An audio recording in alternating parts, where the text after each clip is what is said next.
성경에 보면 붉은 글씨로 인쇄된 부분이 있습니다. 여러분이 가지고 계신 웬만한 지퍼 달린 성경에는 붉은 글씨들이 있습니다.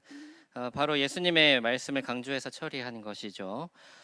요즘 워낙 여러 가지 번역이든 뭐 출판사든 각각의 디자인으로 성경이 나오기 때문에 모든 성경이 뭐 그렇지는 않겠지만 웬만해서는 신약 복음서에 나오는 예수님의 말씀들에는 붉은 글씨로 쓰여져 있는 것을 볼 수 있습니다.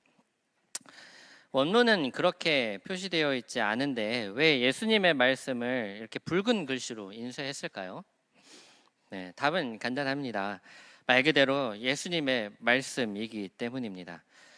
우리는 예수님을 하나님과 동등한 신으로 또 구원자로 믿지 않습니까?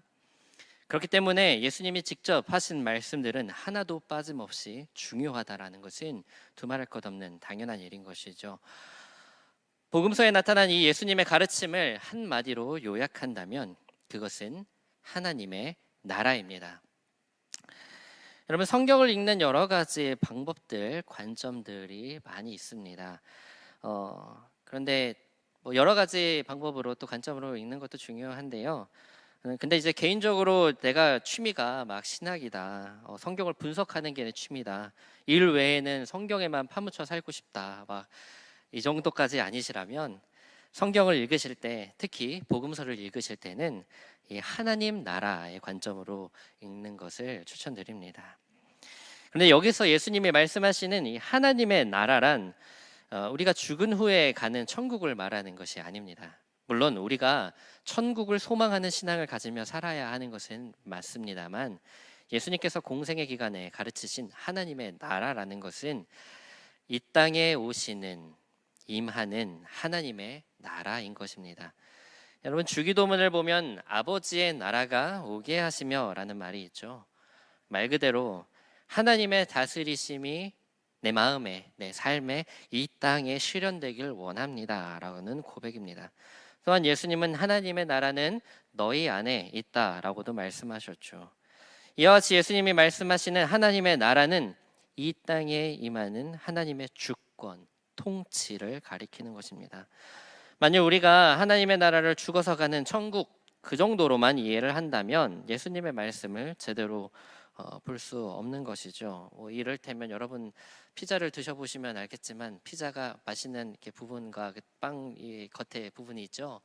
네, 다 먹어야지 맛있는 건데 빵 부분만 먹는 것은 의미가 없지 않습니까? 네. 네, 맛있는 부분도 같이 먹어야죠. 마찬가지입니다. 예수님의 말씀도 이 하나님의 나라라는 것도 죽어서 가는 천국까지만 이해한다면 정말 그 마지막에 짜투리 그 빵 부분만 먹고 맛있다 이렇게 하는 정도에 불과하다는 것이죠. 네, 먹을 때는 온전하게 다 먹어야지 맛있는 것이죠. 맞습니다.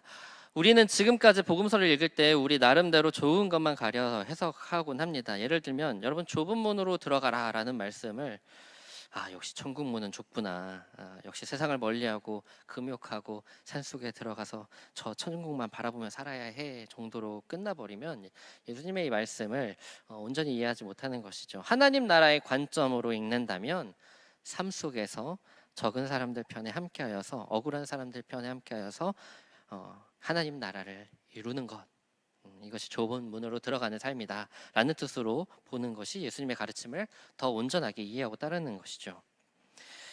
이렇게 예수님의 말씀하신 하나님의 나라의 이 논리를 가만히 살펴보면 세상의 눈으로 볼 때는 참 이해하기 어려운 지점들이 있습니다. 여러분 잘 아시는 말씀 있습니다. 가난한 자에게 복이 있다라는 말씀 기억하시죠?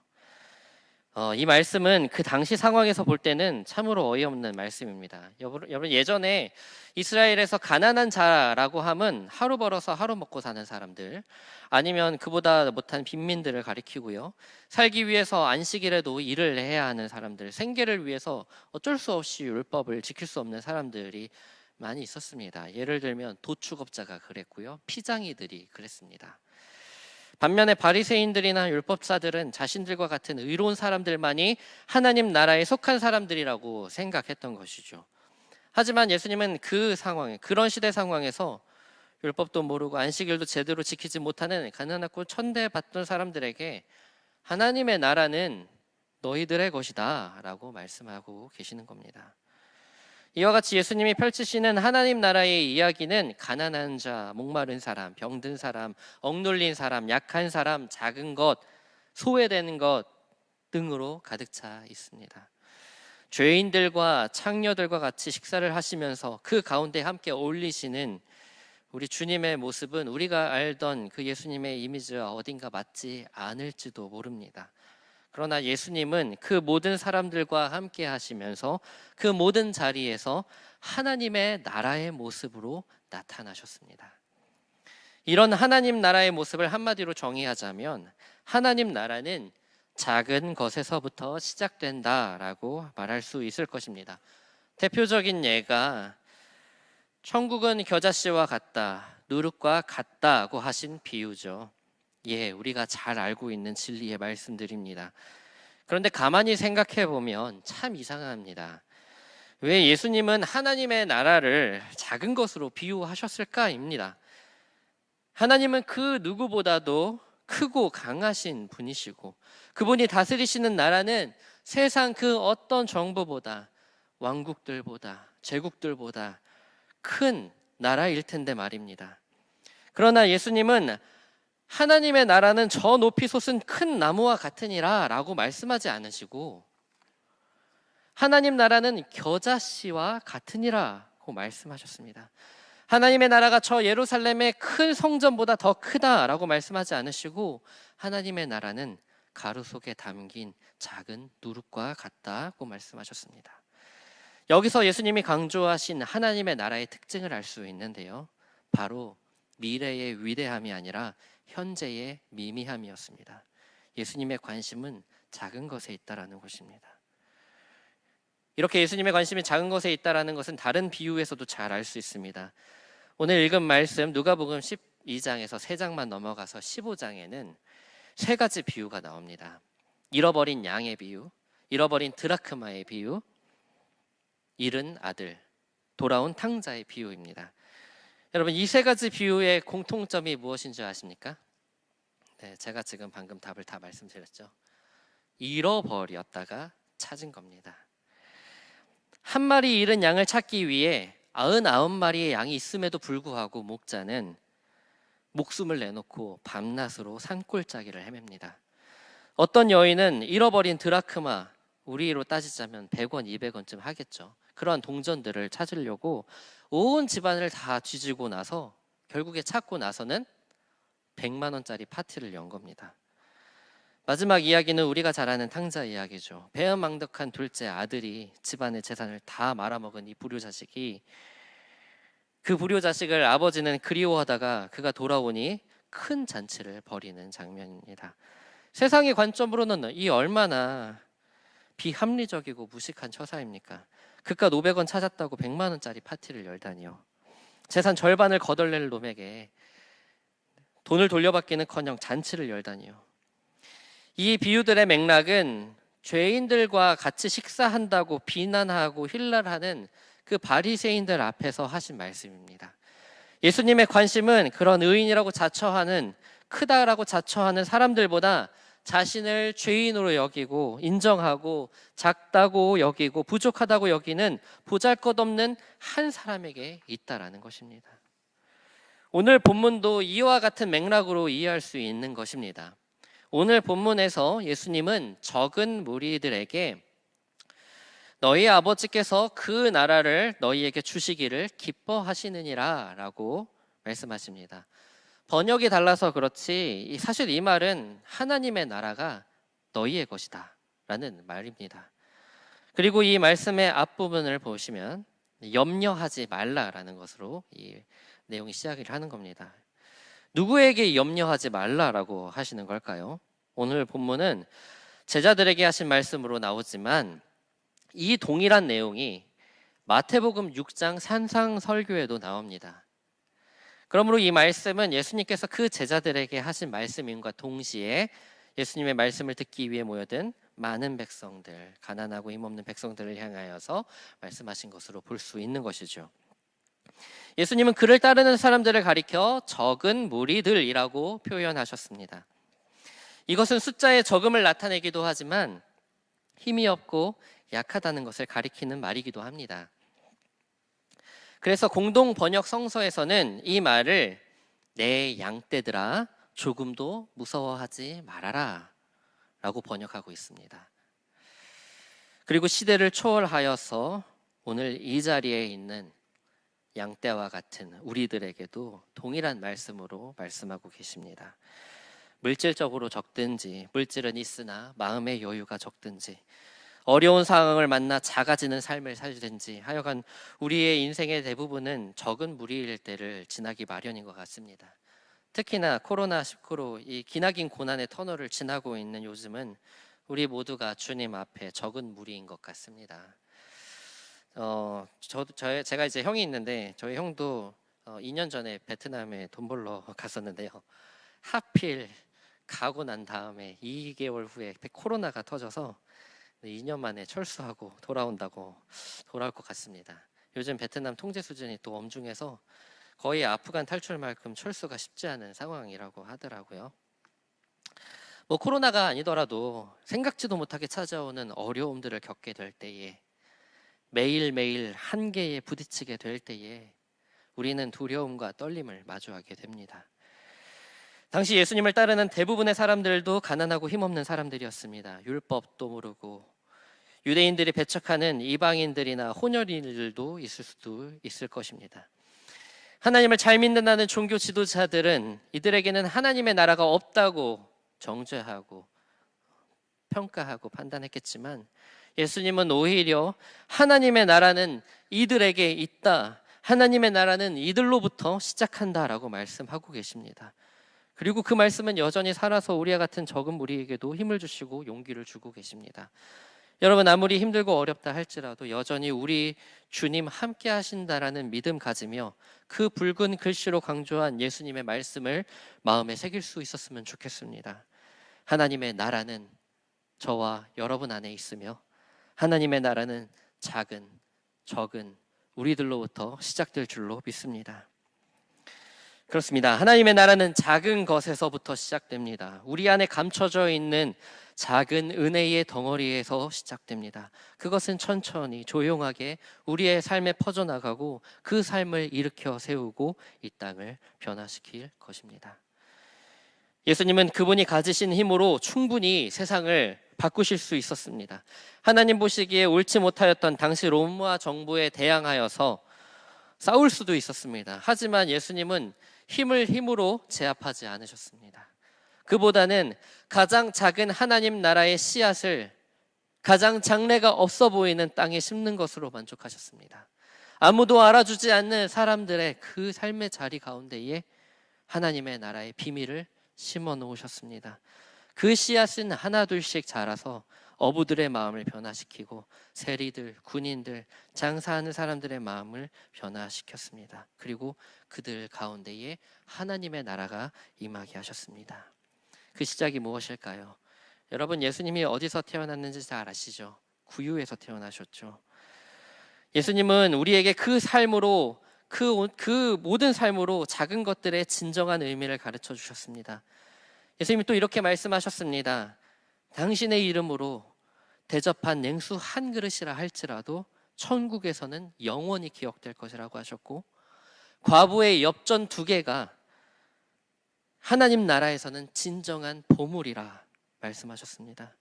이 땅에서 하나님이 맡기신 작은 것들에 충성하는 사람들에게 우리 주님께서는 하나님 나라에서 더 큰 것을 맡기겠다고 말씀하셨습니다. 겨자씨는 조용히 자랐지만 그 영향력은 널리 퍼지고, 누룩은 비록 보이지 않게 작용하지만 그 변화의 능력은 놀랍다는 것입니다. 이런 적은 것에서 출발하는 하나님의 나라에서 살기 위해서는 먼저 우리는 적은 무리의 마음이 필요합니다. 이 적은 무리의 마음을 한마디로 말하자면 소명입니다. 여러분, 이 사회에서 우리의 모습이 어떤 모습일지는 모르겠습니다만, 어떤 평가를 받고 있는지는 모르겠습니다만, 하나님이 보시기에 우리는 강한 자나 약한 자나, 지혜자나 무지한 자나, 많이 가진 자나 적게 가진 자나 하나님으로부터 공급받는 사람들입니다. 하나님께서는 창조 전부터 우리를 예정하셨고 그분의 놀라운 계획 안에 비전과 소명을 주셨습니다. 그 소명을 받은 우리는 각자의 주어진 자리에서 하나님께서 허락하신 능력과 힘으로 최선을 다해 우리의 그 소명을 감당하는 것이 우리의 구원을 이루어가는 것이고 하나님 나라를 갖게 되는 것입니다. 이 사회의 관점으로 적거나 크거나를 판단하기보다는 하나님이 내게 이것을 지금 감당하게 하시는구나에 집중하는 것입니다. 능력 주시는 자 안에서 내가 모든 것을 할 수 있는 법입니다. 능력 주시는 자 안에서 능력 주시는 자를 바라보시는 것입니다. 이것저것 비교하고 평가하는 이 사회의 시스템 안에 살고 있지만 때로는 그것이 우리를 참으로 두렵게 만들지만 그 속에서 온전히 나를 위한 계획을 가지고 계신 하나님을 바라볼 수만 있다면 나는 비록 작은 사람이라 할지라도 두려울 것이 아무것도 없는 것입니다.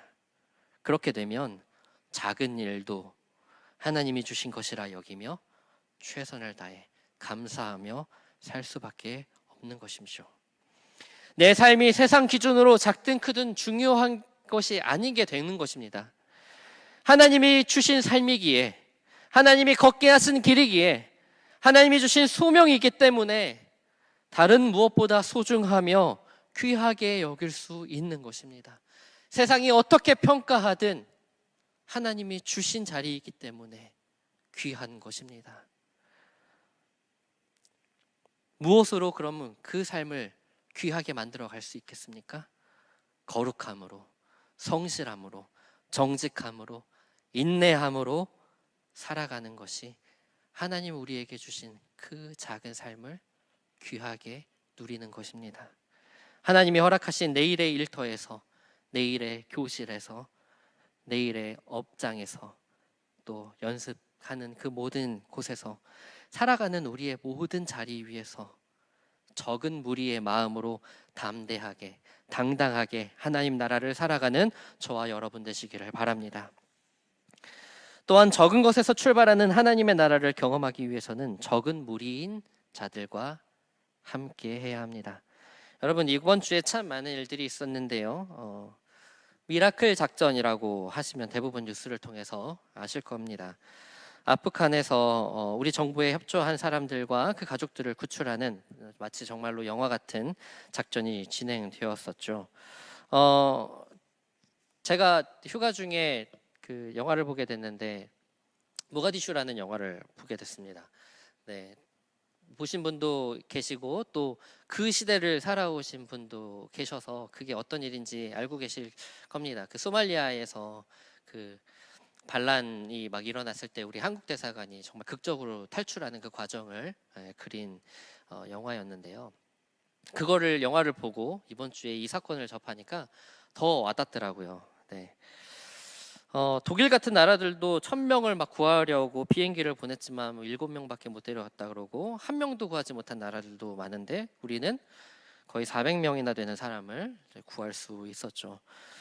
많은 영화 같은 긴박한 과정이 있었지만 제가 특히 감동이 되었던 장면은 한국 대사관 직원들이 이미 한국으로 조기 철수를 했는데 언제 죽을지 모르는 그곳으로 다시 돌아가는 장면이었습니다. 지지난주 화요일이었죠. 탈레반의 예상치 못한 그런 빠른 카불 진군으로 한국 대사관 직원들은 정해진 매뉴얼대로 긴급하게 철수를 합니다. 마지막 교민까지 탈출을 안전하게 도왔는데 아프간 함께 일했던 현지 직원들은 함께 할 수 없었다는 것이죠. 다시 데리러 오겠다는 말을 남기고 비행기를 올 수밖에 없었습니다.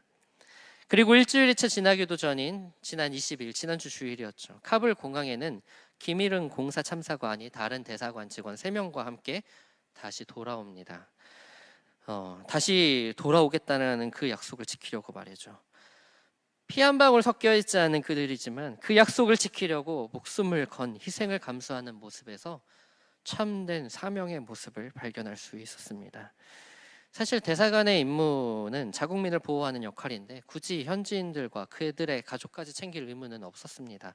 그러나 친구가 된 그들에게 끝까지 의리를 지킨 모습은 많은 감동을 주기에 충분했던 것이죠. 이토록 우리 주변에는 적은 무리들이 많이 있습니다. 사실 아직 아프간에는 탈출하지 못한 사람들이 많이 있죠.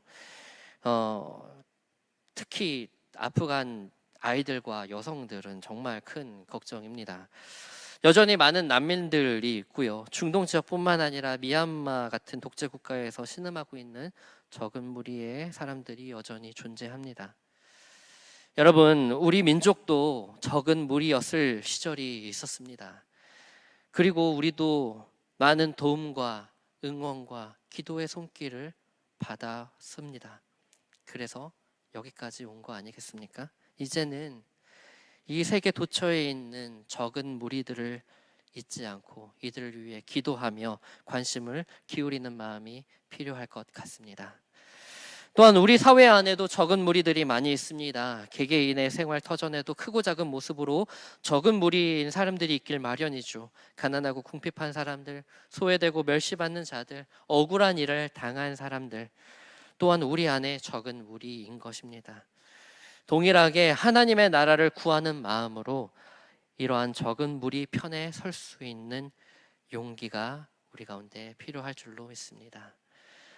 재밌는 것은 우리가 이렇게 적은 무리 편에 서게 되면요, 이미 거기에서 그들과 함께 서 계시는 우리 주님을 발견하게 되실 겁니다. 그렇게 그들을 돕는 모든 손길과 마음에 하나님이 힘과 지혜를 주실 줄로 믿습니다.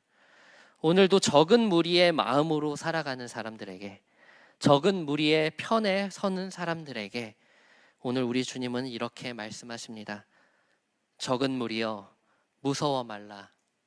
너희 아버지께서 그 나라를 너희에게 주시기를 기뻐하시느니라. 기도하겠습니다. 하늘에 나는 새 한 마리도 소중하게 여기시는 사랑의 주님, 주님의 관심은 세상적인 것, 높고 큰 것에 있지 않고 지극히 보잘것없는 작은 것 하나에 있음을 깨닫습니다. 또한 이 세상에 힘없고 연약한 적은 무리들과 함께 하시는 하나님이심을 확인합니다. 주님, 우리들로 하여금 적은 무리 되게 하여 주옵소서. 적은 무리의 마음을 갖게 하여 주시고 세상이 평가하는 힘의 논리, 물질의 논리에서 벗어나 하나님 나라의 힘과 능력과 지혜로 살아가게 하시고 우리에게 주신 각자의 소명을 따라 거룩함과 성실함으로, 정직함으로, 인내함으로 살아가게 하여 주옵소서. 그리고 그 하나님의 나라를 이 세상의 적은 무리들과 함께 나눌 수 있는 용기와 지혜를 허락하여 주옵소서. 그리하여 주님이 선포하신 하나님 나라의 복음을 이 땅에서 누리는 자들 되게 하여 주시옵소서. 예수님의 이름으로 간절히 기도합니다. 아멘.